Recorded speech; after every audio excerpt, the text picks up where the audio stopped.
Alamin muna natin ang latest sa kalagayan ng panahon mula kay Miss Grace Castañeda ng DOST Pag-asa. Ma'am Grace, magandang umaga.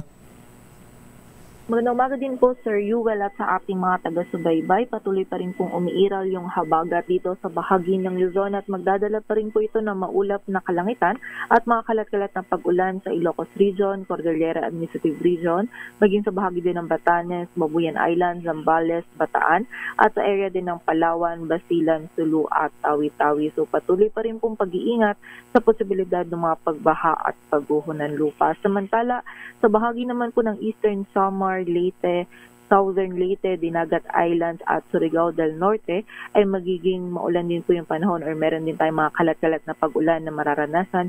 Dulot naman po ito ng trough ng low pressure area, and yung low pressure area po nito ay nasa labas ng ating area of responsibility at posible po itong pumasok sa loob ng PAR within the next 48 hours. So continuous monitoring po tayo dito sa LPA na ito and patuloy tayo magantabay sa updates na ipapalabas ng Pag-asa. Samantala, dito naman po sa Metro Manila, maging sa nalalabing bahagi ng ating bansa, ay patuloy pa rin magiging bahagyang maulap hanggang sa maulap yung ating kalangitan at may posibilidad pa rin po ng mga isolated o yung mga biglaang pag-ulan, pagkilat at pagkulog, dulot pa rin ng habagat at ng mga localized thunderstorms. At yan po muna ang latest dito sa Weather Forecasting Center ng Pag-asa. Grace Castañeda, magandang umaga po. Ma'am Grace, pahabol ng tanong lang, yung ipong nakikita natin sa live feed ng Pag-asa dito sa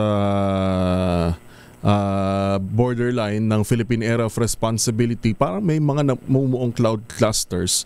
Possible ho ba na maging bagyo ito?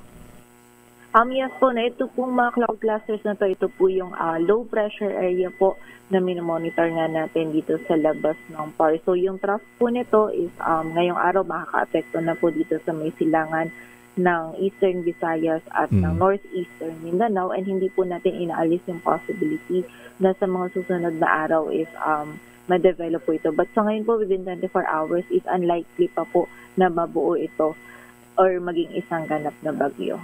Alright, maraming salamat po Ma'am Grace. Magandang umaga. Maraming salamat din po at mag-ingat po tayong lahat. Bagong balita, bagong impormasyon.